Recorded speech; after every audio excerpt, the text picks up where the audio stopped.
Hello दोस्तों, कैसे हैं आप सब। आज की हमारी कहानी है बेटी पर आया धन। अगर अच्छी लगे तो चैनल को लाइक शेयर और सब्सक्राइब करना ना भूलें। हेलो शीतल दी। हाँ बोल अनिल। माँ की तबीयत अचानक से फिर बिगड़ने लगी है। छोटा भाई अनिल बोला। ओह, तो डॉक्टर को दिखाया नहीं क्या तूने। शीतल घबराते हुए बोली, दी हॉस्पिटल में ही हूँ। डॉक्टर कह रहे हैं अब ऑपरेशन कराना ही पड़ेगा, कीमो होगी फिर से माँ की। अनिल रोते हुए बोला, कौन सी बड़ी बात है, करा ले ऑपरेशन। मैं आ जाऊंगी कल परसों में, अभी 2 पेपर रह गए हैं बच्चों के। पेपर होते ही और तेरे जीजा जी और मैं आ जाएंगे, जब तक तू इलाज कराता रहे। शीतल बोली, दी अगर मैं ही इलाज करा लेता माँ का तो आपको फ़ोन ही क्यों करता। इससे पहले भी कई बार एडमिट करा चुका हूँ। आपको तो तब खबर करता हूँ जब माँ की सेहत में कुछ सुधार हो जाता है। अनिल रोष में बोला, तो अब की बार क्यों कर दिया पहले फ़ोन। शीतल बोली, दी आप तो जानते ही हो जितना पैसा मेरे पास था सब लगा दिया मैंने माँ पर। बच्चों को भी प्राइवेट स्कूल से निकालकर सरकारी स्कूल में डाल दिया है। खेत भी बेच दिए हैं माँ के इलाज के लिए। कितनी बार कंपनी से छुट्टी लेने की वजह से कितनी नौकरी से निकाला गया हूँ। अभी जहाँ हूँ वहाँ सैलरी भी बहुत कम है। अनिल बोला, तो इतनी रामायण क्यों सुना रहा है, पैसे चाहिए सीधा सीधा बोल। हाँ दी।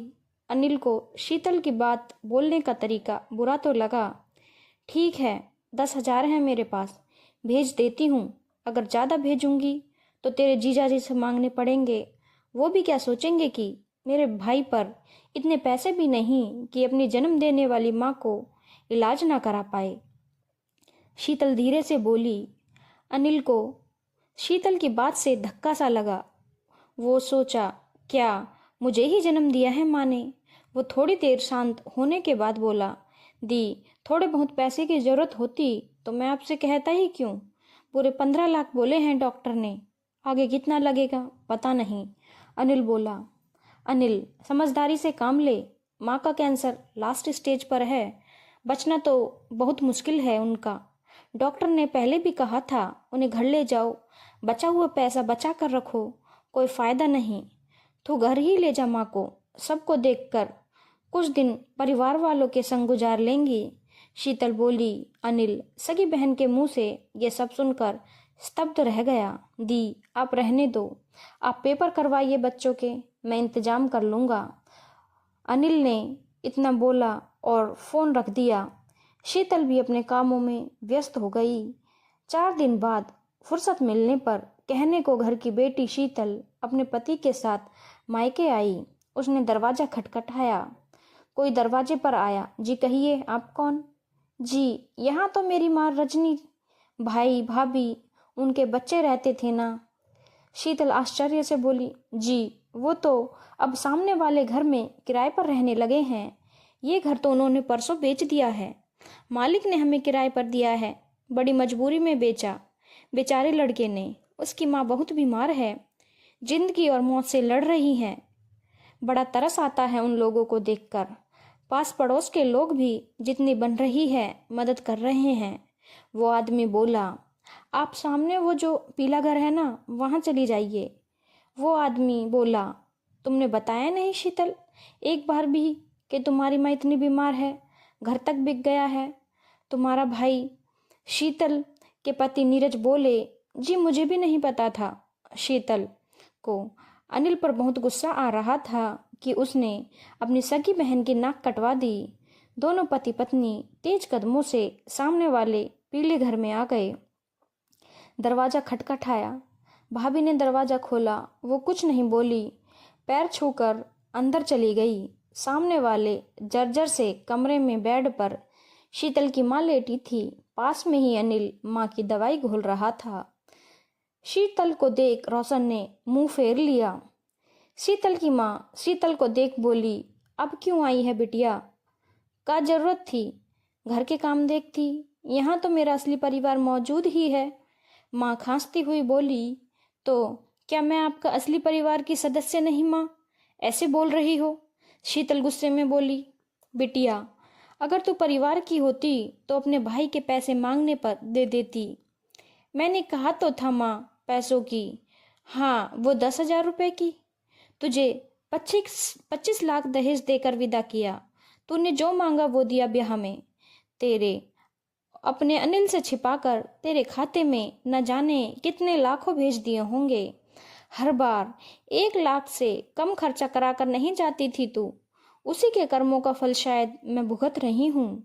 अंत में वो रोड के किनारे का प्लॉट भी तूने जिद करके ले लिया कि अनिल अकेला लड़का है तो मैं भी अकेली बेटी हूँ। उसके नाम घर है तो प्लॉट मुझे दो। देख, मेरे अनिल ने तो मेरे लिए अपना घर भी बेच दिया। पर क्या तेरा मन नहीं पसीजा? प्लॉट तो बहुत महंगा होगा ना। थोड़ा ही दे देती तो भी तेरा ना घटता। सच में बेटी पराई होती है। वैसे तो जीने की आशा नहीं बची। मैं तो अनिल से भी मना करती हूँ। अपना काम देख, मेरी फिक्र मत कर। कोई खर्चा मत कर मुझ पर बावरा मेरी अंतिम सांस तक लगा रहेगा। मानता ही नहीं। जरा सी भी हिचकी भी लेती हूँ तो भाग आता है। माँ बोलती जा रही थी। माँ, तुम ज़्यादा मत बोलो, सांस उखड़ जाएगी। अनिल माँ को पानी पिलाने लगा। ये तो बेटे का ही फर्ज होता है माँ। इतना तो हर माँ बाप करते हैं अपनी बेटी के लिए। तुमने कुछ नया नहीं किया। मुझ पर किए एहसान दिखा रही हो माँ तुम, वो भी अपने दामाद के सामने। शीतल आग बबूला हो रही थी। शीतल, तुमने तो कहा था कि तुम शादी से पहले जॉब करती थी, वही पैसे हैं तुम्हारे अकाउंट में। और ये प्लॉट का भी तुमने बोला था कि अनिल अच्छे पैसे कमाता है, उस पर किसी चीज़ की कमी नहीं, इसलिए ये माँ ने तुम्हें दे दिया था प्लॉट। तुमने हर बात झूठ बोली मुझसे। शीतल के पति नीरज जी के पैरों के नीचे से जमीन खिसक गई थी ये सब सुन। जी माँ, पर अब पैसे नहीं हैं तो ऐसा बोल रही हैं, ये सच नहीं है। सच तो मुझे दिख रहा है शीतल। नीरज जी गुस्से में बोले। तुम्हारी माँ की क्या हालत हो रखी है, घर तक बेचना पड़ा है इन लोगों को। तुम बहुत ही पत्थर दिल बेटी हो, जो अपनी जन्म दी हुई माँ की उन पर दिया हुआ नहीं खर्च कर सकती, वो अपने बच्चे और पति की क्या होगी। माँ जी, मुझे माफ़ कर दीजिए। मुझे इन सब बातों का बिल्कुल भी जानकारी नहीं थी। सोचा दामाद हूँ, ज़्यादा दखल अंदाजी ससुराल में करना ठीक नहीं। अनिल, माफ़ कर देना अपने जीजा जी को। तुम्हें घर बेचना पड़ा, इसके लिए बहुत शर्मिंदा हूँ। जितने पैसे और चाहिए बता देना। नीरज जी बोले। जीजा जी, अब नहीं चाहिए, अब तो आ गए हैं पैसे। अनिल बोला। माँ जी, वैसे तो मैं इसे शीतल को अपने साथ नहीं ले जाना चाहता, पर आप पर एक और बोझ बढ़ जाएगा। और भी पता नहीं जो बचा है वो भी न ले जाए आपसे, इसीलिए ले जा रहा हूँ। पर अब इससे मेरी कोई रिश्ता नहीं। दामाद जी गुस्से में बोले। नहीं जी, ऐसा ना करो। दामाद जी भी। तभी शीतल की माँ बोली। समझ जाएगी, हाथ जोड़ू हूँ तुम्हारे। किसी जन्म के अच्छे कर्म होंगे तो हीरे जैसा दामाद मिला। माँ बोली। शीतल पश्चाताप के आंसू बहाए जा रही थी।